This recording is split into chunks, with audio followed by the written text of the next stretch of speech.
Rape കേസിലൊക്കെ പ്രശ്നം വന്നതാണ്.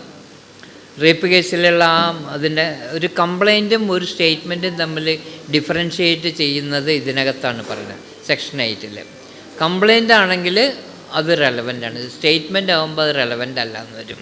ഉദാഹരണത്തിന് ഇലിസ്ട്രേഷൻ ജെ ആണ് 8 കേട്ടോ. The question is whether a was ravished എന്ന് വെച്ചാൽ റേപ്പ്ഡ് എന്നുള്ള അർത്ഥത്തിൽ. The fact that shortly after the alleged rape she made a complaint relating to the crime, the circumstances under which and the terms in which the complaint was made are relevant. അപ്പോൾ rape അല്ലെങ്കിൽ ഇത് ചെയ്യപ്പെട്ട് കഴിഞ്ഞിട്ട് she made a complaint relating to the crime, the circumstances under which and the terms in which the complaint was made are relevant. അവരൊരു complaint ചെയ്തു എന്നുള്ളത് relevant ആണ്.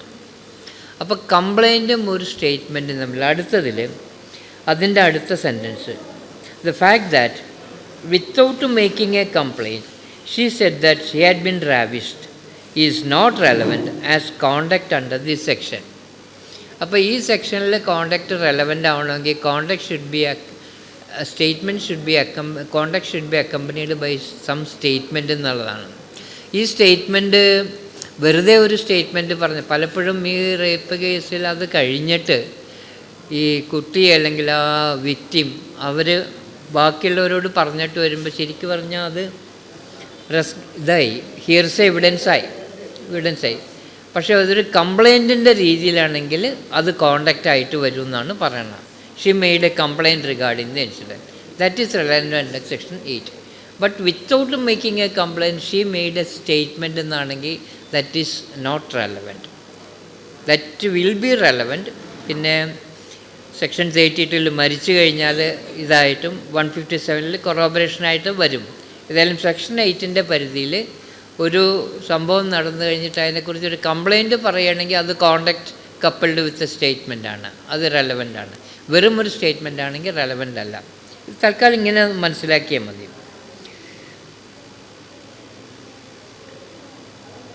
The question is whether A was robbed. The fact that soon after the alleged robbery he made a complaint relating to the offence, the circumstances under which and the terms in which the complaint was made are relevant. ഇതുപോലെ തന്നെ the fact that he said he had been robbed without making any complaint is not relevant as conduct under this section, though it may be relevant as a dying declaration under 32 or 157. അപ്പോൾ കോണ്ടക്റ്റിൽ relevant ആവണമെങ്കിൽ it should have the attributes of A complaint. Complaint എന്ന് പറയുമ്പോൾ ഒരു statement പോരാ, അതിനകത്തൊരു grievance ഉണ്ടാവണം, അത് redressal ചെയ്യാനുള്ളൊരു പ്രയറും വേണം. അതാണ് ഒരു കംപ്ലൈൻറ്റ് എന്ന് പറയുന്നത്. നമ്മുടെ ഒരു സങ്കടം ഉണ്ടായിരിക്കണം, സങ്കടത്തിന് നിവൃത്തി ഉണ്ടാവണം എന്നുള്ള ഒരു ഇൻഹറൻറ്റ് പ്രയറും കൂടി ഉണ്ടാകുമ്പോഴേ ആ സ്റ്റേറ്റ്മെൻറ്റ് ഒരു കംപ്ലൈൻ്റ് ആയിട്ട് കണക്കാക്കാൻ പറ്റും.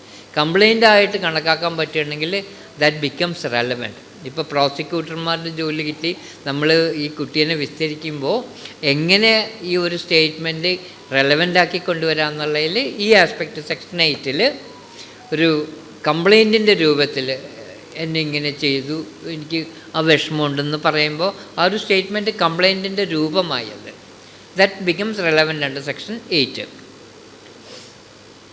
ഇനി സെക്ഷൻ 9. ഞാനിങ്ങനെ വേഗം 16 വരെ ഞാൻ ഇലിസ്ട്രേഷനും വായിച്ചിട്ട് പോകും. എന്നിട്ട് അടുത്ത ക്ലാസ് വരുമ്പോഴേക്കും നിങ്ങളത് ഇതിൻ്റെ സഹായത്തോടുകൂടി നിങ്ങൾ നോക്കണം, എന്നാലേ അത് നമുക്ക് കുറച്ച് കിട്ടുള്ളൂ. അല്ലാണ്ട് ഡോണ്ട് ഫീൽ ദാറ്റ് ഇതിപ്പോൾ മനസ്സിലാവില്ലല്ലോ എന്നൊന്ന് വിചാരിക്കാൻ.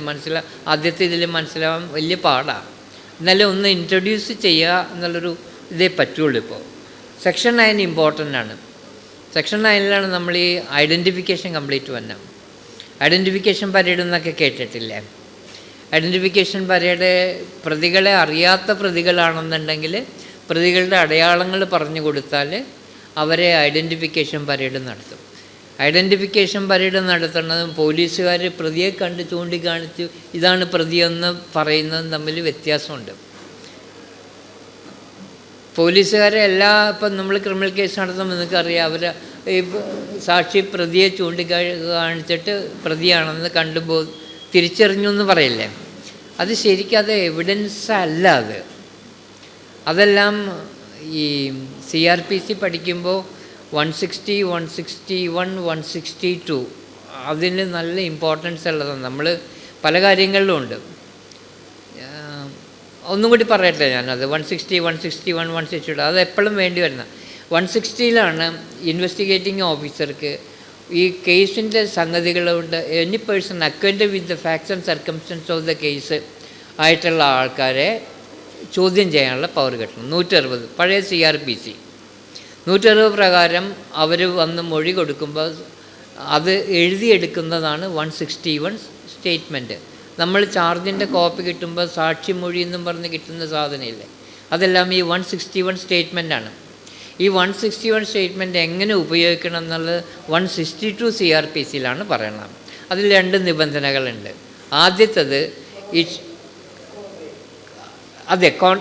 Can used only to contradict the witness. Contradict ചെയ്യാൻ മാത്രമേ ഉള്ളൂ. അതിനേക്കാളും മുമ്പ് പറയും ആ സ്റ്റേറ്റ്മെൻറ്റിൽ ഒരിക്കലും സാക്ഷിയെ കൊണ്ട് ഒപ്പിടിക്കരുതെന്ന് പറയും. നമ്മളെല്ലാവരും പലരും തുടങ്ങുന്ന ആൾക്കാരൊക്കെ, ഞാനുമൊക്കെ ആദ്യം വിചാരിച്ചിരുന്ന ഈ സ്റ്റേറ്റ്മെൻറ്റിലൊക്കെ ഈ സാക്ഷി അവസാനം ഒപ്പിട്ടിട്ടുണ്ടെന്നല്ല വിചാരിക്കുക. അത് ശ്രദ്ധിച്ച് നോക്കിയിട്ടുണ്ടോ? തല കുലുക്കേണ്ടല്ലോ അവിടെ. ശ്രദ്ധിച്ച് നോക്കിയാൽ ആ 161 സ്റ്റേറ്റ്മെൻറ്റിൽ എഴുതിയിരിക്കണത് എന്താണെന്ന് വെച്ചാൽ, മൊഴി വായിച്ച് കേട്ടു, ശരിയെന്ന് സാക്ഷി സമ്മതിച്ചു എന്നും പറഞ്ഞ് SI ആണ് ഒപ്പിടുക, അല്ലെങ്കിൽ ചോദ്യം ചെയ്യുന്ന ആളാണ്. ആ മൊഴിയിൽ 161 സ്റ്റേറ്റ്മെൻറ്റിൽ ഒരിക്കലും ഈ സാക്ഷിയെ കൊണ്ട് ഒപ്പിടിക്കാൻ പാടില്ല എന്ന് പറഞ്ഞിരിക്കുന്നത് 162ലാണ്. അപ്പോൾ എന്തിനാ അങ്ങനെ പറയണേ? ഈ സാക്ഷിന് കോടതിയിൽ വന്ന് തെളിവ് കൊടുക്കേണ്ട ആളാണ്. തെളിവ് കൊടുക്കേണ്ട ആൾ കോടതിയിൽ വരുമ്പോൾ സത്യം പറയണ്ടേ? സത്യം പറയാൻ വരുന്ന ആൾക്ക് അയാൾ പണ്ട് ഒപ്പിട്ട ഒരു സ്റ്റേറ്റ്മെൻറ്റ് ഉണ്ടെന്ന് അറിയാം. അതിനകത്ത് എന്താ പറഞ്ഞേക്കണം ആ സമയത്ത് ചിലപ്പോൾ ശരിയായിരിക്കാം, ചിലപ്പോൾ നുണയായിരിക്കാം, ചിലപ്പോൾ പോലീസുകാരൻ എഴുതി വെച്ചായിരിക്കാം.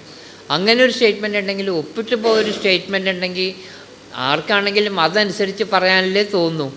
അപ്പോൾ കോടതിയിൽ സത്യം പറയാൻ ബുദ്ധിമുട്ട് വരും.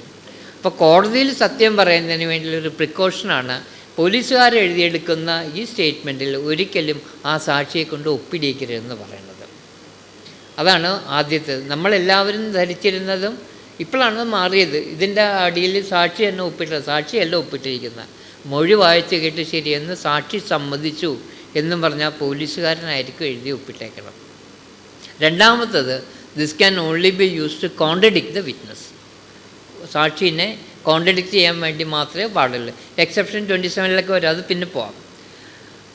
അതെങ്ങനെ കോൺട്രഡിക്റ്റ് ചെയ്താൽ പിന്നെ എങ്ങനെയാണ് അതുകൊണ്ട് ഗുണം എന്നുള്ളത് 155 എവിഡൻസ് ആക്റ്റിൽ ഈ കോൺട്രഡിക്ഷൻ വരുമ്പോൾ that will amount to discrediting the witness എന്ന് പറഞ്ഞ് 155 എവിഡൻസ് ആക്റ്റിൽ സബ്സെക്ഷൻ 3 പറയും. 155 പറയണം how to discredit a witness. നമ്മൾ ക്രോസ് ചെയ്യുമ്പോൾ നമ്മൾ നിങ്ങൾ പോലീസുകാരോട് ഇങ്ങനെ പറഞ്ഞിട്ടുണ്ടോ? ഇല്ലല്ലോ. That may be marked exhibit D1 എന്നൊക്കെ പറയില്ലേ. അതിൻ്റെ എഫക്റ്റ് എങ്ങനെയാണെന്ന് വെച്ചാൽ 185 സെക്ഷനിൽ എവിഡൻസ് ആക്റ്റിൽ 3 കാര്യങ്ങൾ പറയുന്നുണ്ട്. എങ്ങനെ ഒരു സാക്ഷിയെ ഡിസ്ക്രെഡിറ്റ് ചെയ്യുക എന്നുള്ളതിൽ 3 കാര്യങ്ങൾ. ആദ്യത്തെ കാര്യം, അയാളുടെ മോശം സ്വഭാവം കാണിച്ചിട്ട് ഡിസ്ക്രെഡിറ്റ് ചെയ്യാം. രണ്ടാമത്തെ കാര്യം, ഇയാൾ ഈ സാക്ഷി പറയുന്നതിന് എന്തോ കൈക്കൂലി മേടിച്ചിട്ടുണ്ടെങ്കിൽ അവിഹിതമായ എന്തോ ഒക്കെ നടന്നിട്ടുണ്ടെന്ന് കാണിച്ചാൽ അയാളെ ഡിസ്ക്രെഡിറ്റ് ചെയ്യാം. മൂന്നാമത്തെ കാര്യം പറയുന്നത്, ഇയാളെ പ്രീവിയസ് സ്റ്റേറ്റ്മെൻറ്റായിട്ട് കോൺട്രഡിക്ഷൻ നമ്മൾ പ്രൂവ് ചെയ്താൽ ഇയാളെ ഡിസ്ക്രെഡിറ്റ് ചെയ്യാം. അതെങ്ങനെ പ്രീവിയസ് സ്റ്റേറ്റ്മെൻറ്റായിട്ട് പ്രൂവ് ചെയ്യാൻ ഡിസ്ക്രെഡിറ്റ് ചെയ്യാമെന്ന് ആലോചിച്ചാൽ, പ്രസൻറ്റ് സ്റ്റേറ്റ്മെൻറ്റ് ഏതാ? കോടതിയിൽ കൊടുക്കുന്ന ആളുടെ പ്രസൻറ്റ് സ്റ്റേറ്റ്മെൻറ്റ്. പ്രീവിയസ് സ്റ്റേറ്റ്മെൻറ്റ് എന്ന് വെച്ചാൽ ഇതിനേക്കാളും മുമ്പ് എഴുതിയ കത്തുകളാവാം, അല്ലെങ്കിൽ പോലീസുകാരന് കൊടുത്ത മൊഴികളാവാം, എന്തോ ആവാം ഇതിനു മുമ്പുള്ള പ്രീവിയസ് സ്റ്റേറ്റ്മെൻറ്റ്. അപ്പോൾ നേരത്തെ ഒരു അതോറിറ്റിയുടെ മുമ്പിൽ ഒരു കാര്യത്തെക്കുറിച്ച് പറഞ്ഞു, അതിന് ഘടകവിരുദ്ധമായിട്ട് ഇവിടെ കോടതിയിൽ വന്ന് നേരെ വിരുദ്ധമായിട്ടോ, അപ്പോഴാണല്ലോ കോൺട്രഡിക്ഷൻ വന്നത്. അങ്ങനെയുള്ളൊരു വ്യക്തിയെ, ഒരേ കാര്യത്തെക്കുറിച്ച് 2 അധികാരികൾ മുമ്പാകെ നേരെ വിപരീത രീതിയിൽ പറഞ്ഞ ഒരാളെ വിശ്വസിക്കാൻ പാടില്ല. അതാണ് അതിൻ്റെ പ്രിൻസിപ്പിൾ. അങ്ങനെയാണ് നമ്മൾ ഈ കോൺട്രഡിക്ഷൻ കൊണ്ട് ഡിസ്ക്രെഡിറ്റ് ചെയ്യണത്. അപ്പോൾ ഞാൻ പറഞ്ഞു എന്താണെന്ന് വെച്ചാൽ, ഈ പോലീസുകാരൻ്റെ അടുത്ത് ഈ സാക്ഷിയെ കാണിച്ചിട്ട്, സാക്ഷിയെ കാണിച്ചിട്ട് അയാൾ തിരിച്ചറിഞ്ഞു എന്ന് പോലീസുകാരൻ പറയുന്നത് ഈ 161 സ്റ്റേറ്റ്മെൻറ്റ് പോലെയാണ്. മനസ്സിലായോ? അതിനൊരു എവിഡൻഷ്യറി വാല്യൂ ഇല്ല.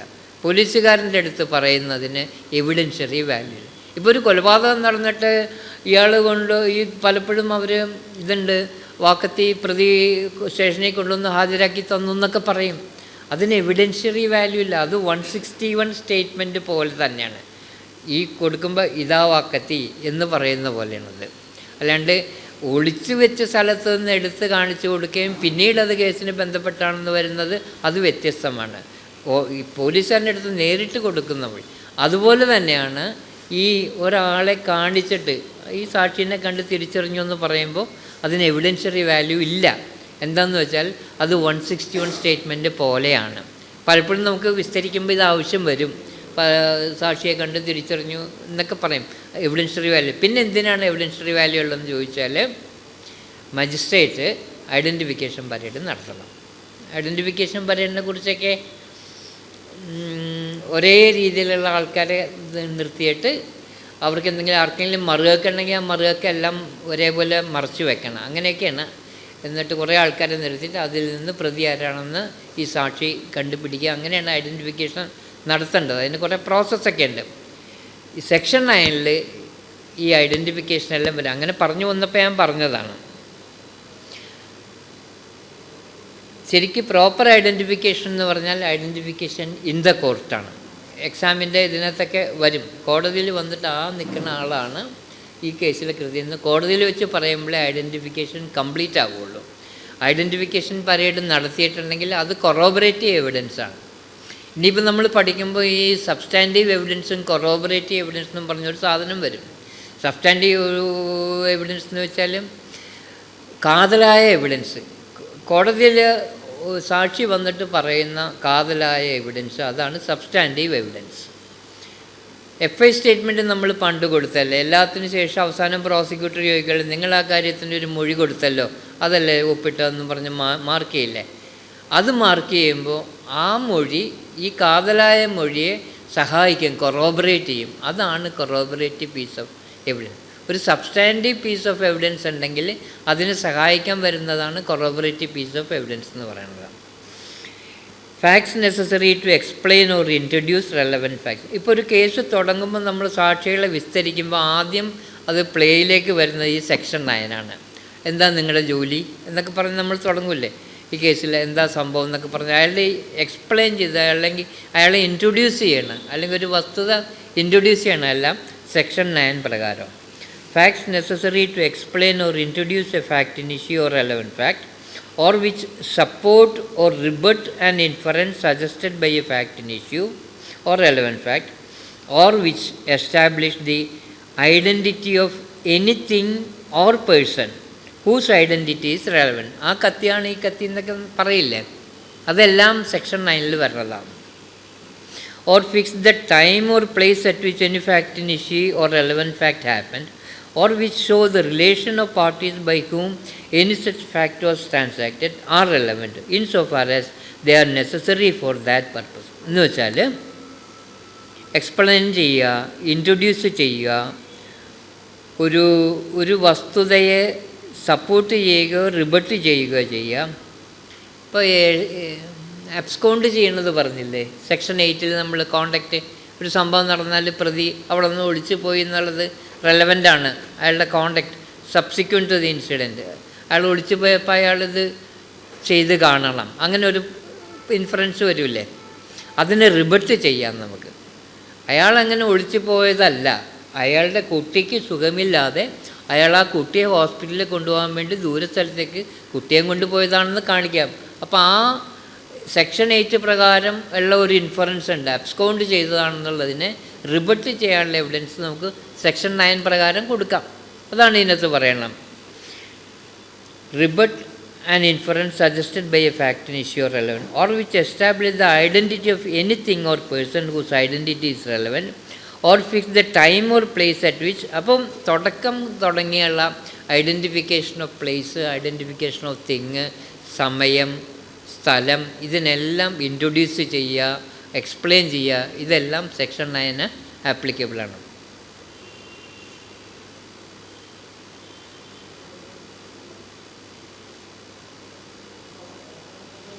അതിൽ ഞാൻ ചില ഇലിസ്ട്രേഷൻസ് മാത്രം വായിച്ചിട്ട് മറ്റൊന്ന് വലിയ, അല്ലെങ്കിൽ ഞാൻ വായിക്കാം. ആദ്യത്തെ illustration, the question is whether A given document is the will of A, the state of S property and of his family at the date of the alleged will may be relevant facts. Explain ചെയ്യാനായിട്ടാണത്. പല കാര്യങ്ങളും explain ചെയ്യാനായിട്ട് section 9 വരും. A sues B for a libel imputing disgraceful conduct to A. B affirms that the matter alleged to be libelous is true. Position and relations of the parties at the time when the libel was published may be relevant. ഈ പാർട്ടീസിൻ്റെ relation പറഞ്ഞിട്ടുണ്ട്, അതാണ് ഇത് relevant ആയിട്ട് വരുന്നത്. A is accused of a crime. The fact that soon after the commission of crime A absconded from his house is relevant under section 8 as conduct subsequent to and affected by facts in issue. The fact that at the time when he left home he had sudden and urgent business at the place to which he went is relevant as tending to explain the fact that he left home suddenly. അപ്പോൾ അബ്സ്കോണ്ടിങ്ങിൻ്റെ കാര്യം ഇതാണെന്ന് പറഞ്ഞാൽ അതെല്ലാം section 9 പ്രകാരം വരും. A sues B for inducing, അത് പോട്ടെ. A is accused of theft. He is seen to have given the stolen property to B, who is seen to give it to A's wife. B says as he delivers it, A says you are to hide this. B's statement is relevant as explanatory of a fact which is part of the transaction. അപ്പോൾ ഒന്ന് ആലോചിച്ചാൽ മതി, introduce ചെയ്യാൻ, explain ചെയ്യാൻ ഐഡൻറ്റിറ്റിയുടെ സംഗതികൾ വരുമ്പോൾ ഒരു സംഗതിയെ റിബട്ട് ചെയ്യാനോ സപ്പോർട്ട് ചെയ്യാനോ പേഴ്സൺ അല്ലെങ്കിൽ തിങ് ഐഡൻറ്റിഫൈ ചെയ്യാൻ പിന്നെന്താ ഉള്ളത്, ടൈമും പ്ലേസും, ഇത്രയും സംഗതികൾ സെക്ഷൻ 9 റെലവൻ്റ് ആയിട്ട് വരും. ഇത് എപ്പോഴും സെക്ഷൻ 9 കേസിൽ എപ്പോഴും നമുക്ക് വരുന്നതാണ്. എന്നു വെച്ചാൽ നമ്മളിത് പഠിച്ച് കുറേ കഴിയുമ്പോൾ നമ്മൾ വിസ്തരിച്ച് വരുമ്പോൾ ജഡ്ജി ഇടയ്ക്ക് ഹൗ റെലവൻ്റ് എന്ന് ചോദിക്കില്ലേ. അപ്പോൾ നമ്മളിത് കുറച്ച് കഴിയുമ്പോഴേക്കും നമുക്ക് ഏത് സെക്ഷനാണ് ടപ്പെന്ന് പറയാൻ പറ്റും. സെക്ഷൻ 10 ഈ കോൺസ്പിറസിയെക്കുറിച്ചിട്ടുള്ള ഒരു സെക്ഷനാണ്. അതിനകത്ത് ഇപ്പോൾ ഒരു അമെൻമെൻറ്റ് വന്നിട്ടുണ്ട്, അത് പിന്നെ നോക്കാം. അതിൽ സെക്ഷൻ 10 പറയുന്നത് എന്താണെന്ന് വെച്ചാൽ, രണ്ടുപേർ തമ്മിലൊരു കോൺസ്പിറസി ഉണ്ടെന്നുള്ള റീസണബിൾ ഗ്രൗണ്ട് ഉണ്ടെങ്കിൽ ഇതിൽ ആരെങ്കിലും ഇതിനെക്കുറിച്ച് എപ്പോഴെങ്കിലും പറഞ്ഞ വസ്തുത എപ്പോഴും ബൈൻഡിങ് ആയിട്ട് വരും എന്നുള്ള ഒരു എക്സെപ്ഷണൽ ഇതാണ്. അതിനുള്ള കാര്യം എന്താണെന്ന് വെച്ചാൽ, കോൺസ്പിറസി എപ്പോഴും രഹസ്യ സ്വഭാവത്തിലുള്ളതാണ്, ഒരിക്കലും വേറെ എവിഡൻസ് കിട്ടില്ല. അപ്പോൾ യുവമാരിൽ നിന്ന് തന്നെ ഈ എവിഡൻസ് എടുക്കാമെന്നുള്ള ഒരു ഇതാണ് ഈ കോൺസ്പിറസിക്കുള്ള ഗൂഢാലോചന വരുമ്പോഴൊരു സംഗതിയാണ്. ഞാൻ ആ സെക്ഷൻ ഒന്ന് വായിക്കാം. Where there is reasonable ground to believe that 2 or more persons have conspired together to commit an offence or an actionable wrong, anything said, done or written by any one of such persons. പ്രതികളാണ് സാധാരണ പ്രതികൾ പറഞ്ഞതിൻ്റെ ഒന്നും എടുക്കാൻ പാടില്ലല്ലോ. Section 25 evidence act പറഞ്ഞ പ്രതി പോലീസുകാരനോട് പറയുന്നത് ഇതാണ്, പാടില്ല. എങ്കിലും പ്രതികൾ പറഞ്ഞതോ ചെയ്തതോ എഴുതിയതോ written by any one of such persons in reference to their common intention after the time when such intention was first entertained by any one of them is a relevant fact as against each of the persons believed to so conspiring, as well for the purpose of proving the existence of the conspiracy as for the purpose of showing that any such person was a party to it. ഇപ്പോൾ reasonable ground ഉണ്ട്, ഒരു conspiracy നടന്നു എന്ന് വന്നാൽ ഇതിൽ ആരെങ്കിലും എഴുതിയതോ പറഞ്ഞതോ ചെയ്തതോ ആയ കാര്യങ്ങൾ അവർക്കെതിരെ എവിഡൻസായിട്ട് എടുക്കാമെന്ന് പറയുന്ന ഒരു എക്സെപ്ഷണൽ സർക്കംസ്റ്റൻസാണ്. അതിന് എന്താണെന്ന് വെച്ചാൽ കോൺസ്പിറസിക്ക് അങ്ങനെ എവിഡൻസ് കിട്ടില്ല, ഇതിൽ നിന്ന് തന്നെ എടുക്കാം എന്നുള്ളതാണ്. അത് വളരെ റെയറായിട്ട് നമുക്ക് യൂസ് ചെയ്യേണ്ട ഒരു സെക്ഷനാണ്. നമുക്ക് അവനെ അങ്ങ് വിടാം, അത് വായിച്ചാൽ വലിയ പാടാണിത്. സെക്ഷൻ 11 എപ്പോഴും നമ്മളെ സഹായിക്കുന്ന സെക്ഷൻ. നമ്മളെല്ലാം ക്രോസ് എക്സാമിനേഷനിലേക്ക് അടിസ്ഥാനം ശരിക്കും പറഞ്ഞ സെക്ഷൻ 11 അവർ പറയണത് അല്ല എന്ന് പ്രൂവ് ചെയ്യാനല്ലേ നമ്മൾ ശ്രമിക്കുന്നത്. When facts not otherwise relevant become relevant. Facts not otherwise relevant are relevant. ഒന്ന്, if they are inconsistent with any fact in issue or relevant fact. ഏറ്റവും എളുപ്പം മനസ്സിലാക്കാൻ പറ്റുന്ന അലിബി എന്ന് നമ്മൾ പറയില്ലേ, അത് പ്രൊനൗൺസിയേഷൻ അലിബൈ എന്നാണെന്ന് തോന്നണം. അലിബി എന്നാണ് നമ്മൾ പറഞ്ഞു പഠിച്ചേക്കുന്നതൊക്കെ. അലിബി എന്ന് വെച്ചാൽ അതിൻ്റെ മീനിങ് എൽസ് വരുന്നുള്ളതാണ്, സ്ഥലത്തില്ലായിരുന്നു. അപ്പോൾ കൊലപാതകത്തിന് നമ്മൾ കത്തിക്കൊണ്ട് കുത്തിയെന്ന് പറയുന്നത് നമ്മൾ നേരെ ഫാക്റ്റിന് ഇഷ്യമായിട്ട് നേരെ ഇൻകോൺസിസ്റ്റൻ്റ് ആയിട്ടുള്ളൊരു പ്ലീ എടുക്കണം. അത് റെലവൻ്റ് ആണെന്നാണ് പറയണത്. എങ്ങനെയാണ് പറയണം? Facts not otherwise relevant are relevant if they are inconsistent with any fact in issue or relevant. നേരെ ഘടകവിരുദ്ധമായ കാര്യങ്ങൾ, ഈ കേസിൽ പറയുന്ന കാര്യങ്ങൾക്ക് ഘടകവിരുദ്ധമായ കാര്യങ്ങൾ റെലവൻ്റ് ആണ്. നമ്മുടെ ക്രോസ് എക്സാമിനേഷൻ കൊണ്ട് നമ്മളെന്താ ഉദ്ദേശിക്കുന്നത്? പ്രോസിക്യൂഷൻ പറയണത് അല്ലെങ്കിൽ പ്ലെയിൻറ്റിഫ് പറയണത് ശരിയല്ല, അതിന് ഘടകവിരുദ്ധമായ കാര്യങ്ങൾ വരുത്താനല്ലേ നമ്മൾ നോക്കണം. അപ്പോൾ ക്രോസ് എക്സാമിനേഷൻ്റെ ഏറ്റവും വലിയൊരു സെക്ഷൻ എന്ന് പറയുന്നത് സെക്ഷൻ 11 പ്രകാരം നമ്മൾ ചെയ്തുകൊണ്ട് പോവുകയാണ്. ഇനി അടുത്തത് facts not otherwise relevant are relevant. ആദ്യത്താണ് ഞാൻ പറഞ്ഞത് if they are inconsistent with any fact in issue or relevant fact. രണ്ടാമത്തത് if by themselves, fact by themselves or in connection with other facts they make the existence or non-existence of any fact in issue or relevant fact highly probable or improbable. highly probable അല്ല highly improbable ആക്കാൻ നമ്മൾ നോക്കിക്കൊണ്ടിരിക്കുന്നതും റെലവൻ്റാണ്. ഇപ്പോൾ ഈ എന്ത് വന്നാലും ക്രോസിൻ്റെ എല്ലാം അടിസ്ഥാനം ഇതാണ്. അവർ പറയേണ്ടത് ശരിയല്ല, നമ്മൾ അവരെ ക്രോസ് ചെയ്ത് നടക്കാത്ത ഒരു അസംഭവ്യതയിലേക്ക് നയിച്ചുകൊണ്ട് പോവുകയാണ്. അപ്പോൾ ഈ സെക്ഷൻ 11 എന്ന് പറയുന്ന ഒന്ന് to show that anything which is inconsistent ആണെങ്കിൽ ദാറ്റ് ഈസ് റെലവൻറ്റ്. അതിൻ്റെ രണ്ടാമത്തെ limb anything which makes the fact in issue or relevant fact highly improbable or highly probable. പ്രോബബിളാക്കാം അല്ലെങ്കിൽ ഹൈലി ഇംപ്രോബബിളാക്കാം, നേരെ എതിരാക്കാം. അങ്ങനെ ചെയ്യുന്നതും റെലവൻ്റാണ്. അപ്പോൾ സെക്ഷൻ 11 ഈ ശരിക്കും പറഞ്ഞാൽ ക്രോസ് എക്സാമിനേഷൻ്റെ കാതലായിട്ട് നമ്മളെല്ലാവരും ചെയ്യണത് ഈ പറയുന്ന കാര്യങ്ങൾ ശരിയല്ല, അതിന് നേരെ ഘടകവിരുദ്ധമായ കാര്യങ്ങൾ എന്നല്ലേ വരുത്താൻ നോക്കാം.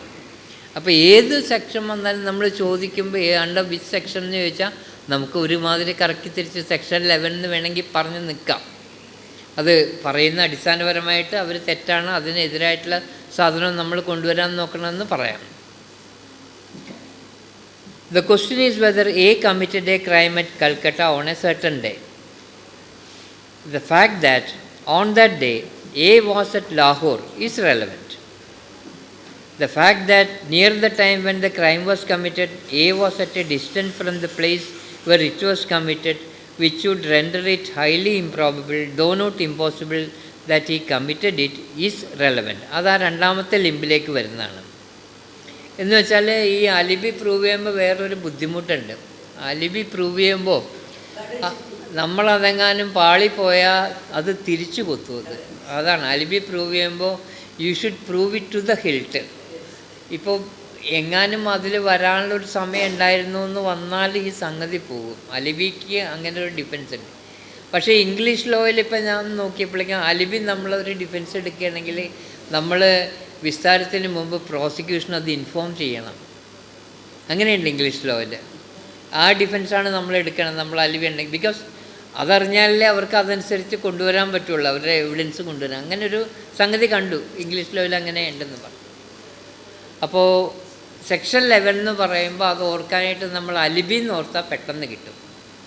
ഈ സെക്ഷൻ നമ്മൾ ഓർക്കേണ്ടി വരും വിസ്തരിക്കുമ്പോഴൊക്കെ, ഇങ്ങനെ പരീക്ഷ എഴുതുമ്പോഴൊക്കെ അത് മനസ്സിലാവണല്ലേ. ഇപ്പോൾ 11 അലിബി, അപ്പോൾ ഒരു സുഖമുണ്ടല്ലോ. 11 അലിബി, 8 മോട്ടീവ്, അങ്ങനെയൊക്കെ ചില ടെക്നിക്കൽ പരിപാടികളുണ്ട്. 8 മോട്ടീവ്, അപ്പോൾ മോട്ടീവ് പിന്നെ പ്രിപ്പറേഷൻ കോണ്ടക്റ്റ് എന്ന് പറഞ്ഞു 11 അലിബി. അപ്പോൾ 11 കുഴപ്പമില്ലല്ലോ, ഏകദേശം ഐഡിയ മനസ്സിലായില്ലേ. ഇൻകോൺസിസ്റ്റൻ്റ് ആയിട്ടുള്ള സംഗതികൾ anything which makes the fact in issue or relevant fact highly probable or highly improbable. ശരിക്കും പറഞ്ഞാൽ ഇപ്പോൾ സയൻസ് പോലെ അല്ല നമ്മുടെ ഇതൊക്കെ. സയൻസിലൊക്കെ ഒരു 100% പെർഫെക്ഷൻ ഉണ്ടാവും. നമ്മുടെ ഡിസിഷൻസിലൊന്നും ഒരു മോറൽ സെർട്ടനിറ്റിയുടെ അങ്ങേയറ്റം വരുമെന്നല്ലാതെ ഒരിക്കലും ഹ്യൂമൻ ജഡ്ജസിന് അല്ലെങ്കിൽ ഒരിക്കലും ഒരു ജഡ്ജ്മെൻറ്റ് എപ്പോഴും 100% ഷുവറാവും. നമ്മളൊരു ഹൈ പ്രോബബിലിറ്റി വരാം, അത്രേ ലോയിൽ പറ്റുള്ളൂ. അത് ഇദ്ദേഹം ഈ ഇതിലൊക്കെ ഇടയ്ക്കിടയ്ക്ക് പറയുന്നുണ്ട്. ഈ സയൻസിൻ്റെ കാര്യത്തിൽ, മാത്തമാറ്റിക്സിൻ്റെ കാര്യത്തിലൊക്കെ അവരൊക്കെ എടുത്താൽ 100% പെർഫെക്റ്റായിട്ട് കിട്ടും. നമ്മൾക്കത് പറ്റില്ല. ഒരു moral certainty to a high probability മാത്രമേ പറ്റുള്ളൂ എന്ന് പറഞ്ഞു. 12 വലിയ കുഴപ്പമില്ലാത്ത സെക്ഷനാണ്. In suits for damages, facts tending to enable court to determine amount are relevant. In suits in which damages are claimed, any fact which will enable the court to determine the amount of damages which ought to be awarded. ഇത് നിങ്ങൾക്കൊക്കെ അറിയാവുന്ന കാര്യങ്ങളല്ലേ. ഈ നമ്മൾ സ്ഥലത്തിൻ്റെ LAR വരും, electricity OP വരും, അതൊക്കെ വരുമ്പോഴേക്കും അവിടുത്തെ ആധാരം കൊണ്ടൊന്നും കാണിക്കില്ല, അവിടെ എന്ത് സാധനത്തിന് വിലയുണ്ടെന്നുള്ള ഡാമേജ് കോമ്പൻസേഷൻ ചോദിക്കുമ്പോൾ അതിനെക്കുറിച്ചാണ് പറയുന്നത്. In suits in which damages are claimed, any fact which will enable the court to determine the amount of damages which ought to be awarded is relevant. അത് ആധാരങ്ങൾ കാണിക്കുമ്പോൾ അതെല്ലാം ഈ സെക്ഷൻ പ്രകാരമാണ് നമ്മളിത് കൊണ്ടുവന്ന് ഹാജരാക്കുന്നത്. നമുക്കറിയില്ല ഏത് സെക്ഷനാണോ. സെക്ഷൻ 12 അങ്ങനെ ഒരു സെക്ഷൻ ഉണ്ട് റെലവൻ്റ് ആയിട്ടുള്ളത്. ഒരു ഡാമേജ് കണക്കാക്കുമ്പോൾ അതിന് സഹായിക്കുന്ന എമൗണ്ടിലേക്ക് വരാൻ വേണ്ടിയിട്ടുള്ള ഫാക്ട്സ് റെലവൻ്റ് ആണ്. 13 ഞാൻ ആദ്യം എടുക്കില്ല, 16 വരെ എടുക്കുള്ളൂ. 16 വരെ നമ്മൾ ജസ്റ്റ് ഒന്ന് വായിച്ച് പോകാം, സാരിയില്ല, സഹിച്ചു. Where the question is as to the existence of any right or custom, the following facts are relevant. ഒരു ഇങ്ങനെയൊക്കെയാണ് ഇവിടെയൊക്കെ സിവിൽ കേസിലല്ലേ കൂടുതലും റൈറ്റും കസ്റ്റമൊക്കെ വരുന്നത്. ആ അമ്പലത്തിൽ കാവുണ്ടായിരുന്നു, ഇപ്പം എൻ്റെ സ്ഥലത്തിലൊക്കെ കാവൊക്കെ വെച്ചിട്ടുണ്ട്. നമ്മളിനി അതവിടെ പണ്ട് തുടങ്ങിയ കാവുണ്ടായിരുന്നു, അതുകൊണ്ട് ആ സ്ഥലം നിങ്ങൾക്ക് എടുക്കാൻ പറ്റില്ല എന്നൊക്കെ പറഞ്ഞ് പ്രശ്നമൊക്കെ വരും. അങ്ങനെയൊക്കെ വരുമ്പോൾ where the question is as to the existence of any right or custom, the following facts are relevant. Any transaction by which the right or custom in question was created, claimed, modified, recognized, asserted or denied, or which was inconsistent with its existence. ഒരു right ഇവിടെ ഉണ്ടായിരുന്നു എന്ന് ചോദിക്കുമ്പോൾ അല്ലെങ്കിൽ custom ഉണ്ടായിരുന്നു എന്ന് ചോദിക്കുമ്പോൾ അതെങ്ങനെ ഉണ്ടായി, ഏത് സംഗതി വഴി, എന്തെങ്കിലും ട്രാൻസാക്ഷൻ വഴി ഉണ്ടായതാണോ, അതിനെന്തെങ്കിലും മാറ്റം വന്നിട്ടുണ്ടോ, അതാരെങ്കിലും എതിർത്തിട്ടുണ്ടോ, അതിനാരെങ്കിലും സപ്പോർട്ട് ചെയ്തിട്ടുണ്ടോ, ഈ കാര്യങ്ങളെല്ലാം ഇതിന് ആ റൈറ്റ് ഉണ്ടായിരുന്നോ ഇല്ലെന്നുള്ള അല്ലെങ്കിൽ കസ്റ്റം ഉണ്ടായിരുന്നോ ഇല്ലെന്ന് തീരുമാനിക്കുമ്പോൾ അതെല്ലാം പ്രസക്തമായിട്ട് വരും. അതോടൊപ്പം any particular instances in which the right or custom was claimed, recognised or exercised or in which its exercise was disputed. അവിടെ ഒരു ഉത്സവം നടക്കുമ്പോൾ അവിടെ വന്നൊരു ബഹളം ഉണ്ടാക്കിയാൽ അതുപോലും റെലവൻ്റായിട്ട് വരും. ഒരു റൈറ്റ് ഒരു കസ്റ്റമാണ്, കസ്റ്റം നടത്തി, പക്ഷേ ആ കസ്റ്റം നടത്തിയപ്പോൾ അവർ വന്നൊരു ഡിസ്പ്യൂട്ട് ചെയ്തൊരു ബഹളം ഉണ്ടാക്കിയാൽ ദാറ്റ് ഓൾസോ ബിക്കംസ് റെലവൻറ്റ്. ഇപ്പോൾ റൈറ്റ് ഓർ കസ്റ്റം വരുമ്പോൾ അങ്ങനെ കുറേ സംഗതികളുണ്ട്. The question is whether a had a right to fishery. ചെമ്മിക്കെട്ട് ഉണ്ടായിരുന്നു എന്ന് വിചാരിക്കാം. A deed conferring the fishery on A's ancestors, a mortgage on the fishery by A's father, a subsequent grant of the fishery by A's father, reconcilable with the mortgage, particular instance in which A's father exercised the right or in which exercise of the right was stopped by A's neighbors are relevant facts. ഒരു ചെമ്മീൻകെട്ട് ഉണ്ടായിരുന്നു, അത് ഈ നമ്മുടെ പറയപ്പെടുന്ന ആളുടെ പൂർവികന്മാർക്ക് ഉണ്ടായിരുന്നതാണ്. അത് ആർക്കോ പണയം വെച്ചിരുന്നു. ഈ കാര്യങ്ങളെല്ലാം റെലവൻ്റാണ്, അത് ഉണ്ടായിരുന്നല്ലോ. പക്ഷേ അതിനുശേഷം ആ പണയം വെച്ചു എന്നുള്ളതിന് എതിരായിട്ട് തന്നെ വേറൊരാൾക്ക് കൊടുത്തു. പണയം വെച്ചിരിക്കുമ്പോൾ വേറൊരാൾക്ക് കൊടുക്കാൻ പറ്റില്ലല്ലോ. കൊടുത്തു എന്നുള്ളൊരു തെളിവ് ഒരാൾ കൊണ്ടുവരികയാണെങ്കിൽ അതും എല്ലാം റെലവൻ്റാണ്. 14 ഇത്തിരി ഒരു ഇതുള്ളത്. 14 ഈ ഫാക്റ്റിന് ഇഷ്യൂവും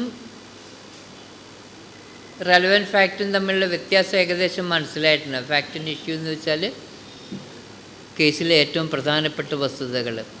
എല്ലാത്തിലും നമ്മൾ ഫാക്റ്റിന് ഇഷ്യൂവിൻ്റെ ഡെഫിനിഷൻ കഴിഞ്ഞവണ്ണം ഒന്ന് നോക്കിയതാണ്. അതിൽ ബേസിക്കായിട്ട് ഏത് കേസ് തീരുമാനിക്കുമ്പോഴും അതിൻ്റെ അടിസ്ഥാനം എന്താണെന്ന് വെച്ചാൽ റൈറ്റ് ഓർ ലയബിലിറ്റി അത് ഡിസൈഡ് ചെയ്യുക എന്ന് വെച്ചാണ്. ആ റൈറ്റ് ഉണ്ടെന്ന് ഒരു പാർട്ടി അസർട്ട് ചെയ്യും, അതില്ലാന്ന് വേറൊരു പാർട്ടി ഡിനൈ ചെയ്യും. ഇതൊരു സൂട്ടിലോ പ്രൊസീഡിങ്ങിലോ, സൂട്ടോ പ്രൊസീഡിംഗ് എന്ന് വെച്ചാൽ ക്രിമിനൽ കേസും സിവിൽ കേസും എല്ലാം വരുന്ന ഒരു വാക്കാണ് സൂട്ടോ പ്രൊസീഡിങ്. അപ്പോൾ ഇതിനകത്ത് ഒരു റൈറ്റ് ഉണ്ടെന്ന് ഒരു പാർട്ടി അസർട്ട് ചെയ്യുകയും ഒരു പാർട്ടി ഡിനൈ ചെയ്യുകയും ചെയ്യും. അപ്പോൾ അത് കണ്ടുപിടിക്കാൻ വേണ്ടിയിട്ട് അത് ഉണ്ടോ ഇല്ലേ എന്നുള്ളത് കണ്ടുപിടിക്കാൻ വേണ്ടി ഈ ഫാക്ട്സിനെ ഉപയോഗിച്ച് വരുന്നതാണ് ഫാക്ട് ഇൻ ഇഷ്യൂ. അതിൻ്റെ ഡെഫിനിഷൻ എന്ന് പറഞ്ഞാൽ fact in issue means any fact by itself or in connection with others from which the existence or non-existence of any fact in issue, any right, liability or disability asserted or denied by the parties to the suit necessarily follows എന്നാണ് പറയുന്നത്. അത് വായിച്ചാൽ നമുക്ക് മനസ്സിലാവില്ലെങ്കിലും ഇത്ര ആലോചിച്ചാൽ മതി. ഇതിൽ ഈ ഫാക്ട് ഇൻ ഇഷ്യൂ തീരുമാനിക്കപ്പെടുമ്പോൾ നമുക്ക് മനസ്സിലാവും മലയാളത്തിൽ വിവാദ വസ്തുതകളാണ്. വിവാദ വസ്തുക്കൾ തീരുമാനിക്കപ്പെടുമ്പോഴാണ് ആർക്കൊക്കെ എന്തൊക്കെ റൈറ്റ് ഉണ്ട്, ആർക്കൊക്കെ എന്തൊക്കെ ലയബിലിറ്റി ഉണ്ട് തീരും. ഇപ്പോൾ ക്രിമിനൽ കേസിലാണെങ്കിൽ ലയബിലിറ്റിയാണ്. ഫാക്ട് ഇൻ ഇഷ്യൂ എന്ന് പറയണത് അവിടെ ഒരു പ്ലെയിൻറ്റും ഒരു റിട്ടേൺ സ്റ്റേറ്റ്മെൻറ്റും ഇല്ല.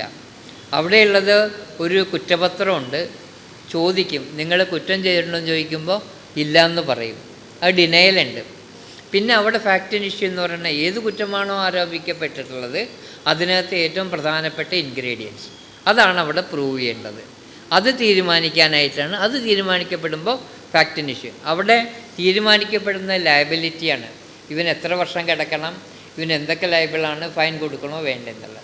മറ്റിടത്ത് വരുമ്പോൾ മിക്കപ്പോഴും റൈറ്റായിരിക്കും തീരുമാനിക്കുക. സിവിൽ കേസിൽ വരുമ്പോൾ, സിവിൽ കേസിലും ക്രിമിനൽ കേസിലും ഈ ബേർഡൻ ഓഫ് പ്രൂഫും എല്ലാം വ്യത്യാസമുണ്ട്. അത് നമുക്ക് പിന്നീട് വരാം. 101 തുടങ്ങി ബേർഡൻ ഓഫ് പ്രൂഫ് വരും.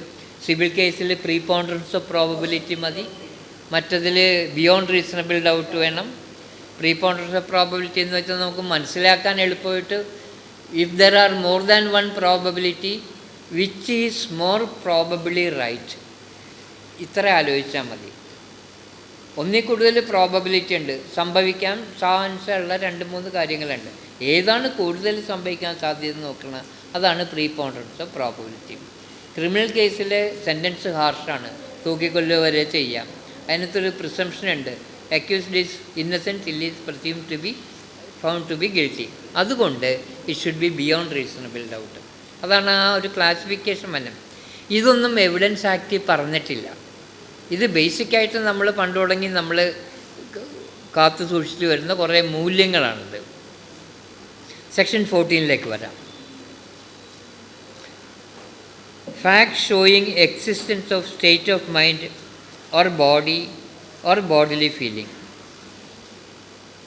ഇവിടെ ഈ സ്റ്റേറ്റ് ഓഫ് മൈൻഡ് എന്ന് പറയുന്ന മനസ്സിൻ്റെ അകത്തുള്ള കുറേ കാര്യങ്ങളെക്കുറിച്ചാണ് പറയണത്. ഇൽ വില്ല്, ഗുഡ് വില്ല്, പിന്നെ റാഷ്നസ്, നെഗ്ലിജൻസ്, ഫെയ്ത്ത്. ഈ മനുഷ്യ മനസ്സിൻ്റെ അകത്തുള്ള കാര്യങ്ങൾ മനസ്സിലാക്കാൻ പാടാണ്. അപ്പോൾ അതിന് നമ്മൾ വേറെ സാഹചര്യം കൂടിയാണ് മനസ്സിലാക്കുക. ഇപ്പോൾ ഒരാളെ കൊലപാതകം നടത്തുമ്പോൾ അയാളുടെ ഇൻറ്റൻഷന് അതല്ല ഇവിടെ ഉദ്ദേശിക്കുന്നത്. സെക്ഷൻ 14 നമ്മൾ മനസ്സിലാക്കാനുള്ളത് ഇവിടെ ഉദ്ദേശിക്കുന്നത് അതല്ല. ഒരു സംഭവം നടക്കുമ്പോൾ വിത്ത് ഇൻറ്റൻഷനാണോ അയാൾ ചെയ്തതെന്നുള്ളതല്ല, ആ സംഭവം നടക്കുമ്പോഴുള്ള ഇൻറ്റൻഷൻ അല്ല ഇവിടെ ഉദ്ദേശിക്കുന്നത്.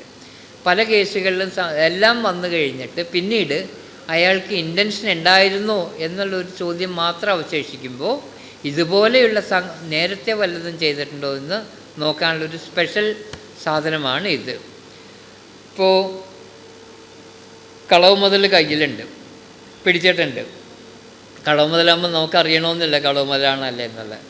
അപ്പോൾ അതിനകത്ത് കളവ് മുതൽ ആണെന്നുള്ളത് തീർച്ചപ്പെടുത്തി. ഇനി അറിയേണ്ടത് ഇയാൾ കളവ് മുതലാണ്, was it with the knowledge that he kept those things ആണ്. അങ്ങനെയുള്ളപ്പോൾ ഇയാൾ നേരത്തെ ഒരു കളവ് മുതൽ വന്നത് ഇയാളുടെ കയ്യിൽ ഉണ്ടായിരുന്നു എന്നുള്ളത് റെലവൻ്റ് ആയിട്ട് വരും. ഒരു പട്ടി ഒരാളെ പോയി കടിച്ചു. നമ്മൾ മറ്റേ സിനിമയെ കണ്ടില്ലേ, നവീൻ പോളിയുടെ സിനിമ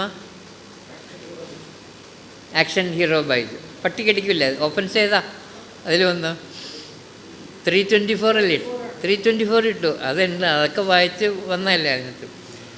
പട്ടി കടിച്ചപ്പോൾ അതിനകത്ത് ഇയാളിത് അറിഞ്ഞുകൊണ്ടാണോ, പട്ടി കടിക്കുന്നതാണോ അറിഞ്ഞുകൊണ്ടാണോ എന്നുള്ളതിനെ ഈ പട്ടി നേരത്തെ കടിച്ചിട്ടുണ്ടോ ഇല്ല എന്നുള്ളത്, ഇയാളെ കടിച്ചിട്ടുണ്ടോ, അങ്ങനെയാണ് അതിനകത്ത് വരിക. പർട്ടിക്കുലർ ഇൻസ്റ്റൻസ് വരും. അപ്പോൾ ഇയാൾക്ക് അറിവുണ്ടായിരുന്ന പട്ടി എങ്ങനെയാണെന്ന് അത് പറയുന്ന ഒരു സെക്ഷനാണിത്. അതേപോലെ ഇപ്പോൾ ഒരാളുടെ ഇൻഷുറൻസ് എടുത്തപ്പോൾ അയാൾക്ക് അസുഖമൊക്കെ ഉണ്ടായിരുന്നു, പക്ഷേ അയാളത് പറഞ്ഞില്ല എന്ന് വിചാരിക്കും. അയാളുടെ ആ ബോഡിയിൽ സ്റ്റേറ്റ് ഓഫ് ബോഡി അത് ഇയാൾ മനഃപൂർവ്വം പറയാതിരുന്നാണല്ലോ, അതെല്ലാം ഇതിനകത്ത്. ബോഡിലി ഫീലിംഗ്, ഇപ്പോൾ ഭാര്യയും ഭർത്താവും കൂടി വഴക്കിട്ടും, അപ്പോൾ അവരുടെ ആ മുഖത്ത് തന്നെ എക്സ്പ്രഷൻസ്, അതെല്ലാം ഈ സെക്ഷൻ 14 ഞാൻ ഒന്ന് വായിക്കാം സെക്ഷൻ. അതിനകത്ത് നമ്മൾ മനസ്സിലാക്കേണ്ട ഇത് ഒരു ഫാക്റ്റിൻ്റെ ഇഷ്യൂവിലെ പ്രധാനപ്പെട്ട ഇൻറ്റൻഷനെ കുറിച്ചല്ല പറയുന്നത്.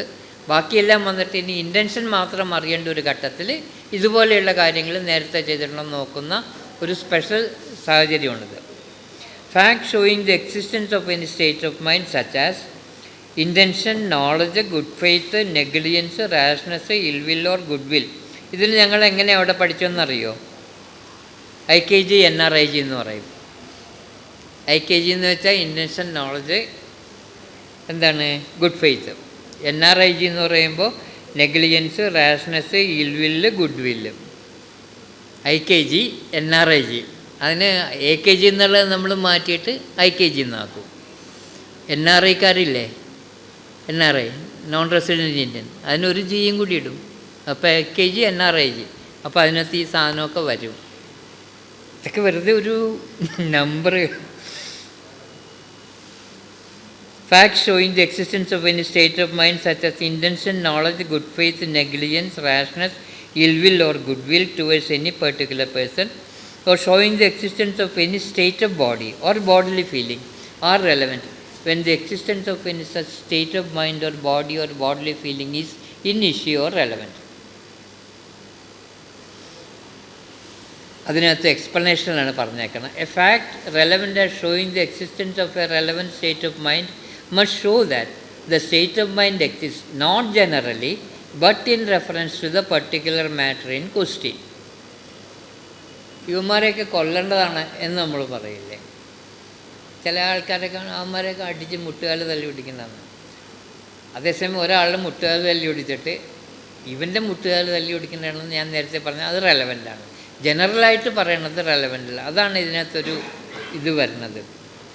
But whereupon the trial of a person accused of an offence, the previous commission by the accused of an offence is relevant within the meaning of this section, the previous conviction of such person shall also be a relevant fact. അത് പറയാം. ഞാൻ ഈ illustration കൂടി പെട്ടെന്ന് വായിച്ചു തീർക്കാം.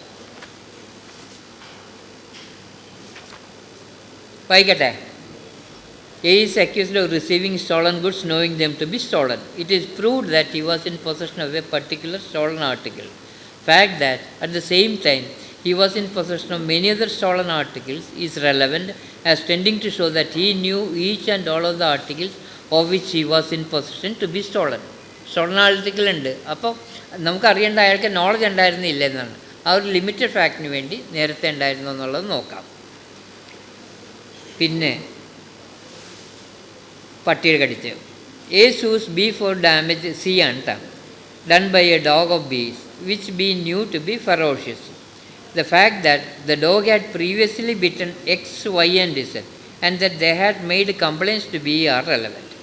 അപ്പോൾ അറിയാമായിരുന്നു പട്ടി കടിക്കുന്ന പട്ടിയാണെന്ന് അറിയാമായിരുന്നു. പിന്നെ A is accused of defaming B by publishing an imputation intended to harm the reputation of B. The fact of previous publications by A respecting B showing ill will on the part of A towards B is relevant as proving A's intention to harm B's reputation by the particular publication in question. The fact that there was no previous quarrel between A and B and that A repeated the matter complained of as he heard it are relevant as showing that A did not intend to harm the reputation of B. ഇതിനകത്ത് ഇപ്പോൾ ലിബലിന് നമ്മൾ കൊടുക്കുമ്പോൾ previous publications by A respecting B showing ill will on the part of A towards B is relevant. ഇപ്പം ഞാനൊരു case കൊടുത്തപ്പോൾ MM Lawrence കംപ്ലൈനൻ്റായിട്ട് Gauri അമ്മയ്ക്കും മനോരമയ്ക്കും എതിരെ case കൊടുത്തു. എന്താണെന്ന് വെച്ചാൽ മനോരമയിലൊരു ന്യൂസ് വന്നു, അതിൽ പാർട്ടിയുടെ ഫണ്ട് കൊണ്ടാണ് MM ലോറൻസ് ഇപ്പം താമസിക്കുന്ന സ്ഥലം മേടിച്ചത്. ഞാനൊരു ഇലിസ്ട്രേഷന് വേണ്ടി പറയണം എന്ന് വന്നു. അപ്പോൾ നമ്മൾ ശരിക്കും ഇത് ഒരു ആധാരമുണ്ട് ഇതിനേക്കാളും മുമ്പ് അദ്ദേഹത്തിൻ്റെ വൈഫിന് കിട്ടിയ പ്രോപ്പർട്ടിയാണ്. അപ്പോൾ പെർസെ ഡിഫേമേറ്ററി ആയിട്ടുള്ള സാധനം കേസ് കൊടുത്തപ്പോൾ അതോടൊപ്പം നമ്മൾ വേറെ കുറച്ച് കാര്യങ്ങളും കൂടി പറഞ്ഞു. ഈ മനോരമയിൽ തന്നെ മുമ്പ് നമുക്കെതിരെ ഇതുപോലെ പല ആരോപണങ്ങൾ വന്നിട്ടുണ്ട്. ഞാൻ പറഞ്ഞ എന്തിനാണെന്ന് വെച്ചാൽ ഇതിനകത്ത് ഈ ഇലിസ്ട്രേഷൻ നമ്മൾക്കെതിരെയുള്ള ഇൽവില്ല് കാണിക്കാനായിട്ട് അത് എടുക്കാമെന്നുള്ള രീതിയിൽ അതാണ് പറഞ്ഞത്. ബാക്കി ഇലിസ്ട്രേഷൻസ് നിങ്ങൾ നോക്കട്ടെ. ഐ ഉണ്ട്. A is charged with shooting at B with intent to kill him. In order to show his intent, the fact of his having previously shot at B may be proved. അയാളെ നേരത്തെ വെടിവെച്ചിട്ടുണ്ട്, അത് prove ചെയ്യാം. പക്ഷെ വേറെ ആൾക്കാരെ വെടിവെച്ച് prove ചെയ്യാൻ പാടില്ല. Expressions of feelings. Question is whether A has been guilty of cruelty towards B his wife. Expressions of their feelings towards each other shortly before or after the alleged cruelty are relevant facts. Expressions of feelings വരുമ്പോൾ ഭാര്യയും ഭർത്താവും കൂടി വഴക്കിട്ടപ്പോൾ അതിന് തൊട്ട് മുമ്പുള്ളതും തൊട്ട് ശേഷമുള്ള ഇവരുടെ മുഖത്തെ എക്സ്പ്രഷൻസ് ഫീലിങ്സ് റെലവൻ്റ് ആണെന്നാണ് പറയണത്. അത് കണ്ട് അങ്ങനത്തെ ഇലിസ്ട്രേഷൻസാണ് വരുന്നത്. ഇത്രയേ ഉള്ളൂ. അപ്പോൾ ഇതിനകത്ത് ശ്രദ്ധിക്കേണ്ട കാര്യം എന്താണെന്ന് വെച്ചാൽ സ്റ്റേറ്റ് ഓഫ് മൈൻഡ് ഒരു ബോഡി വരുമ്പോഴേക്കും ഇത് അതിനു വേണ്ടിയിട്ട് മാത്രമല്ല, പഴയ കാര്യങ്ങളിൽ ആ സ്റ്റേറ്റ് ഓഫ് മൈൻഡ് മനസ്സിലാക്കാൻ വേണ്ടി മാത്രമുള്ളൊരു സെക്ഷനാണിത്. അല്ലാതെ നമുക്ക് തോന്നുന്ന പോലെ ഒരു ആൾ കൊല്ലാൻ ആൾക്ക് ഇൻറ്റൻഷൻ ഉണ്ടായിരുന്നു എന്ന് പറഞ്ഞ് അങ്ങനെ വെറുതെ വരുന്നതല്ല. അത് ഈ ഒരു പെർട്ടിക്കുലർ ഇൻറ്റൻഷൻ പ്രൂവ് ചെയ്യാൻ വേണ്ടി മാത്രം ചെയ്യാവുന്നൊരിതാണ്. 15 എന്ന് പറയുമ്പോൾ facts bearing on question whether an act was accidental or intentional.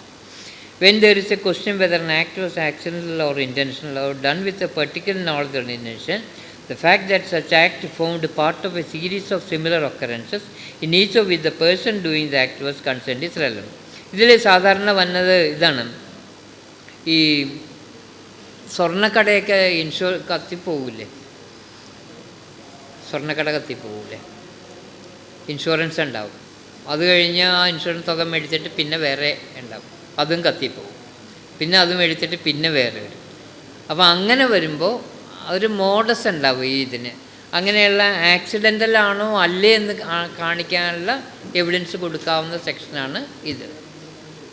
അതിനകത്ത് ഒരു ഇലിസ്ട്രേഷൻ ഉണ്ടായിരുന്നു. ഒരാളുടെ ഭാര്യ കല്യാണം കഴിച്ചു, ഭാര്യ മരിച്ചു, ഭാര്യയുടെ സ്വത്ത് ഇയാളുടെ പേരിലാണ് എഴുതി വെച്ചത്. അത് കഴിഞ്ഞു, രണ്ടാമത് കല്യാണം കഴിച്ചു, ആ ഭാര്യയും ഒരു ആക്സിഡൻ്റലായിട്ട് മരിച്ചു, അവരുടെ സ്വത്ത് ഇതാണ്. മൂന്നാമത് വന്നപ്പോൾ അത് ബാത്ത് ടപ്പിൽ കിടന്ന് കുളിക്കായിരുന്നു, അവരെ കാല് ഇയാൾ പൊക്കി പിടിച്ചു. ഇംഗ്ലീഷ് കേസാണ്, ശ്വാസം മുട്ടി മരിച്ചു, അതും ഇയാളുടെ പേരിലാണ്. അപ്പോൾ ഈ പഴയ 2 കേസുകളും വന്നു. അപ്പോൾ ഇത് ആക്സിഡൻ്റലല്ല, പർപ്പസ്ഫുള്ളാണെന്ന് അങ്ങനെ ആ മോഡസ് ഓപ്പറാണ്ടി കാണിക്കാനുള്ള അതിൻ്റെ റെലവൻറ്റ് സെക്ഷനാണ് സെക്ഷൻ 50. 16 തീർന്നു കേട്ടോ. Existence of course of business when relevant. When there is a question whether a particular act was done, the existence of any course of business according to which it naturally would have been done is a relevant fact. Question is whether a particular letter was dispatched. The fact that it was the ordinary course of business for all letters put in a certain place to be carried to the post and that particular letter was put in that place are relevant. Post ഓഫീസിൽ letter ഇട്ടാൽ അത് പോകും എന്നുള്ളത് ശരിയല്ലേ? അപ്പോൾ ആ aspect പറയണം, existence of course of business when relevant. അപ്പോൾ നമ്മളിന്ന് നോക്കിയത് കഴിഞ്ഞു, ഇത്രയേ ഉള്ളൂ. സെക്ഷൻ 5 നോക്കി. സെക്ഷൻ 5 പറയണത് evidence may be given of every fact of the existence of every fact in issue and of such other facts as are hereinafter declare to be relevant. അതിലാണ് നമ്മൾ fact in issue, relevant fact. Relevant fact എന്ന് പറയുന്നത് ഇനി നമ്മൾ പറയാൻ പോണതെല്ലാം relevant fact. Fact in issue എന്ന് പറയുന്നത് സിവിൽ കേസസിലാണെങ്കിൽ പ്ലെയിൻറ്റും റിട്ടേൺ സ്റ്റേറ്റ്മെൻറ്റും വെച്ച് നോക്കിയാൽ ഇഷ്യൂസ് ഏതാണെന്ന് മനസ്സിലാവും. അതാണ് ഫാക്ട് ഇൻ ഇഷ്യൂ. ക്രിമിനൽ കേസിലാണെന്നുണ്ടെങ്കിൽ ചാർജ് എടുത്താൽ ചാർജ് വായിക്കുമ്പോൾ പ്രതി പറയാൻ കുറ്റം ചെയ്തിട്ടില്ല എന്ന് പറയണമെങ്കിൽ ആ ചാർജിൻ്റെ അതിൻ്റെ ഒഫൻസിൻ്റെ എസെൻഷ്യൽ ഇൻഗ്രീഡിയൻസ് ഏതാണോ അതാണ് ഫാക്ട് ഇൻ ഇഷ്യൂ. അതാണ് ഫാക്ട് ഇൻ ഇഷ്യൂ ആയിട്ട് പ്രൂവ് ചെയ്യേണ്ടത്. ഈ ഫാക്ട് ഇൻ ഇഷ്യൂയെ സഹായിക്കാൻ വേണ്ടിയിട്ടുള്ള സാധനങ്ങളാണ് നമ്മളിപ്പോൾ എന്തൊക്കെ പഠിച്ചു. നമ്മൾ മോട്ടീവിനെ കുറിച്ച് പഠിച്ചു, കോണ്ടക്റ്റിനെ കുറിച്ച് പഠിച്ചു, പ്രിപ്പറേഷനെ കുറിച്ച് പഠിച്ചു, പിന്നെ ഐഡൻറ്റിറ്റിയെക്കുറിച്ച് പഠിച്ചു, പ്ലേസ് ഓഫ് ഒക്കറൻസിനെ കുറിച്ച് പഠിച്ചു, ഒക്കേഷൻ, ഓപ്പർച്യൂണിറ്റി, അങ്ങനെ കുറേ കാര്യങ്ങൾ നമ്മളിപ്പോൾ 16 വരെ പഠിച്ചില്ലേ? ഇതെല്ലാം റെലവൻറ്റ് ഫാക്റ്റാണ്. ഇതെല്ലാം ഈ ഫാക്റ്റിന് ഇഷ്യൂ പ്രോബബിലൈസ് ചെയ്യാൻ വേണ്ടി സഹായിക്കുന്ന കാര്യങ്ങളാണ്. അപ്പോൾ ഇത്രയും കാര്യങ്ങളെക്കുറിച്ചാണ് നമ്മൾ പഠിച്ചത്. 5 ഫാക്റ്റിന് ഇഷ്യൂ പഠിച്ചു. അതിൽ ഏറ്റവും പ്രധാനപ്പെട്ട എന്താണെന്ന് വെച്ചാൽ ഈ പറയുന്ന റെലവൻറ്റ് ഫാക്റ്റും ഫാക്റ്റിന് ഇഷ്യൂ അല്ലാതെ വേറൊരു സാധനം എവിഡൻസ് ആണെന്നും പറഞ്ഞ് കൊണ്ടുവരാൻ പാടില്ല. ഉദാഹരണത്തിന് പറയാം, ചിലപ്പോൾ ജഡ്ജസ് എഴുതും, എനിക്കറിയാം ഇതിങ്ങനെയല്ല. ഇപ്പം നമ്മുടെ ഒരു കേസിലൊക്കെ എഴുതി, ഈ കാറിൻ്റെ പുറകിൽ വന്നിങ്ങനെ ഇടിച്ചാൽ ആ ചില്ല് പൊട്ടിപ്പോകും, അല്ലെങ്കിൽ ചില്ല് എന്നൊക്കെ ചില ഒരു ഇതിൽ എഴുതിപ്പോയി, അതുകൊണ്ട് ഇയാളുടെ കാർ ഇടിച്ചിട്ടാണെന്നൊക്കെ പറഞ്ഞ് നമ്മളത് കൊടുത്തപ്പോൾ നമ്മൾ പറഞ്ഞു അത് ജഡ്ജിൻ്റെ പേഴ്സണൽ നോളജാണ്. പേഴ്സണൽ നോളജൊന്നും ഇതിനകത്ത് ഇമ്പ്യൂട്ട് ചെയ്യരുത്. അങ്ങനെ അറിയാമെന്നുണ്ടെങ്കിൽ തന്നെ ത്രൂ പ്രോപ്പർ ചാനലേ വരാൻ പാടില്ല. അവിടേക്ക് വരുമ്പോഴാണ് ആൻഡ് നോ അതേഴ്സ് എന്ന് പറയുന്നത്. വേറൊരു ഉദാഹരണം പറയാം, ഈയിടെ ഉണ്ടായ സംഗതിയാണ്. ഒരു കേസിൽ ഹാൻഡ് റൈറ്റിംഗ് എക്സ്പേർട്ട് ഉണ്ട്, ഒരു ആത്മഹത്യാക്കുറിപ്പ് എഴുതി വെച്ചിട്ടാണ് ആ കുട്ടി മരിച്ചത്. നമ്മൾ പ്രതിക്ക് വേണ്ടി അപ്പിയർ ചെയ്യണം. അപ്പോൾ ആ പ്രതി മരിച്ച കുട്ടിയുടെ ബ്രദർ വന്നപ്പോൾ ബ്രദറിനോട് ചോദിച്ചു, അവർ ആ പെണ്ണെഴുതി വെച്ച കുറിപ്പ് നമ്മൾ ചോദിച്ചു, നിങ്ങൾ ഇവരെഴുതുന്നത് കണ്ടിട്ടുണ്ടോ? കണ്ടിട്ടില്ല, ഇവരെഴുതുന്ന ഇതുവരെ കണ്ടിട്ടില്ല. അപ്പോൾ സെക്ഷൻ 47 പ്രകാരം any person who is acquainted with the ഹാൻഡ് റൈറ്റിങ്ങിനെ പറയാൻ പറ്റുള്ളൂ. അല്ലെങ്കിൽ സാധാരണഗതിയിൽ ഇപ്പോൾ ജഡ്ജാണെങ്കിൽ ജഡ്ജിൻ്റെ പ്യൂണ് അവിടെ ക്ലർക്കിനൊക്കെ ജഡ്ജിൻ്റെ ഹാൻഡ് റൈറ്റിങ്ങിനെ പറയാം, അവർ ഡെയിലി നോക്കണതാണ്. ഓരോ ഓഫീസേഴ്സിൽ അങ്ങനെ പറയാം. അല്ലാത്തവർ we should be acquainted with handwriting. Acquainted with handwriting എന്ന് പറഞ്ഞാൽ ഒന്നല്ലെങ്കിൽ കാണണം, അല്ലെങ്കിൽ നമ്മൾ ഡെയിലി ഇങ്ങനെ പരിചയം വരണം. അപ്പോൾ ബ്രദർ പറഞ്ഞത് ഞാൻ കണ്ടിട്ടില്ല, ഇവരെഴുതുന്ന കണ്ടിട്ടില്ല എന്ന് പറഞ്ഞു. ജഡ്ജി എന്ത് പറഞ്ഞു? ജഡ്ജി ഇതെല്ലാം കഴിഞ്ഞിട്ട് ശിക്ഷിച്ച് കഴിഞ്ഞിട്ട് ഇവിടെ വന്ന് ഹൈക്കോടതി വന്നപ്പോൾ ജഡ്ജി പറഞ്ഞു, എന്നാലും അവർ സഹോദരന്മാരല്ലേ, എഴുതിയിരിക്കുന്ന കണ്ടിരിക്കാൻ ചാൻസ് ഉണ്ട്, അതുകൊണ്ട് ഞാൻ അയാളെ വിശ്വസിക്കുമെന്നും പറഞ്ഞു.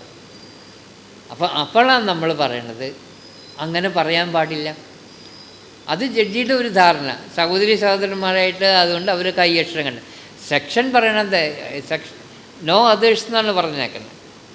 ഫാക്റ്റിന് ഇഷ്യൂ അല്ലെങ്കിൽ relevant fact and no others. ജഡ്ജിയുടെ പേഴ്സണൽ വ്യൂ അതിപ്പോൾ അങ്ങനെയല്ലല്ലോ. സെക്ഷൻ പറയണത് എന്താണ്? Acquainted with the handwriting എന്ന് പറഞ്ഞാൽ person acquainted with the handwriting കണ്ടിരിക്കണം, അല്ലെങ്കിൽ ഇതുപോലെ ഒഫീഷ്യലായിട്ട് അവർക്കൊരു ചാൻസ് വരണം. അതൊന്നും ഇവിടെ ഇല്ലല്ലോ.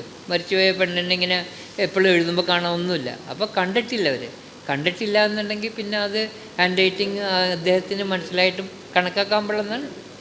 അപ്പം ഞാൻ പറഞ്ഞാണ് ഈ നോ അതേഴ്സ് എന്നുള്ളതിൻ്റെ ഗുണം നമ്മൾ മനസ്സിലാക്കുന്നത് അങ്ങനെയൊക്കെ വരുമ്പോഴാണ്. ഇതിൽ കൂടാതെ കാണാത്തതൊക്കെ ചിലപ്പോൾ ജഡ്ജസ് അങ്ങ് സപ്ലൈ ചെയ്ത് പറഞ്ഞെന്ന് വരും. അപ്പോഴൊക്കെ നമ്മൾ സെക്ഷൻ 5 ഓർത്താൽ മതി, നോ അതേഴ്സ്. അപ്പോൾ 9 പഠിച്ചു, 7 പഠിച്ചു. 7 ഒക്കേഷൻ, കോസ് ഓർ എഫക്റ്റ് പഠിച്ചു. പിന്നെ സ്റ്റേറ്റ് ഓഫ് തിങ്സ് ആണ്, ഓപ്പർച്യൂണിറ്റി ഉണ്ട്. 9 ഐഡൻറ്റിറ്റി പറഞ്ഞു, ഐഡൻറ്റിഫൈ തിങ് ഓർ പേഴ്സൺ പറഞ്ഞു. ഇൻട്രൊഡക്ഷൻ ഉണ്ട്, എക്സ്പ്ലനേഷൻ ഉണ്ട്. കേസ് വിസ്തരിച്ച് തുടങ്ങുമ്പോൾ ആദ്യം പ്ലേയിൽ വരുന്നത് സെക്ഷൻ 9 ആണ്. 10 കോൺസ്പിറസിയാണ്, ഒരു പ്രത്യേക സെക്ഷനാണ്. പ്രതികൾ ചെയ്തതും എഴുതിയതും പറഞ്ഞതുമായ കാര്യങ്ങൾ അവർക്കെതിരെ ഉപയോഗിക്കാം എന്ന് പറയുന്നത്. 11 ഏറ്റവും ഇമ്പോർട്ടൻറ്റ്. അലിബി അതിനകത്ത് വരുന്നതാണ്. ഇൻകോൺസിസ്റ്റൻ്റ് ആയിട്ടുള്ളതും അല്ലെങ്കിൽ which makes the fact and issue or relevant fact highly probable or highly improbable ആയിട്ടുള്ള സംഗതികളും. പിന്നെന്താ ഉള്ളത്? 12 ഡാമേജസിനാണ്. 13 റൈറ്റ്സ് ആൻഡ് കസ്റ്റംസ് വരുമ്പോൾ അതിൽ അനുബന്ധ സംഗതികൾ നോക്കാം. 14 ഈ ഇൻറ്റൻഷൻ അറിയാൻ നേരത്ത് നമുക്ക് പെർട്ടിക്കുലറായിട്ടുള്ള സംഗതികളുടെ ഇൻറ്റൻഷൻ എടുക്കാം. പിന്നെ അതിനകത്ത് തന്നെ സ്റ്റേറ്റ് ഓഫ് ബോഡിയും സ്റ്റേറ്റ് ഓഫ് ഫീലിങ്സും നമ്മൾ പഠിച്ചു. 15 നമ്മൾ ഓർത്താൽ മതി ആക്സിഡൻ്റൽ ഓർ ഇൻറ്റൻഷണൽ ആണോ എന്നുള്ളത് നോക്കുക. 16 സാധാരണ പോസ്റ്റ് ഓഫീസിൽ കൊണ്ടേ കത്തിട്ട് അതിൻ്റെ അടുത്ത് എത്തുന്നുള്ളത്, അത് ഒരു അക്സെപ്റ്റഡ് ആയിട്ടുള്ള റെലവൻ്റ് ആണ്. 17 തുടങ്ങി ഇതാണ് അഡ്മിഷൻസ് ആണ്. 17 തുടങ്ങി നമുക്ക് അടുത്ത ക്ലാസ്സിൽ നോക്കാം. അപ്പോഴേക്കും golden principles of circumstantial evidence പറഞ്ഞുതരാം, അടുത്ത ക്ലാസ്സിൽ പറഞ്ഞുതരാം, എക്സ്പ്ലെയിൻ ചെയ്യാം. ശരത് ബിർദാർ 1984 സുപ്രീം കോടതി ശരത് ബിർദാറിലാണ് ഹനുമന്ത് റാവ് തുടങ്ങിയുണ്ടത്. ഇന്ന് നമുക്ക് നിർത്താം. എടുത്ത സാറിന് ഇതിൽ പങ്കെടുത്തവരിൽ പ്രാക്ടീസ് റേറ്റ് ചെയ്യുന്നത് ജയിക്കും.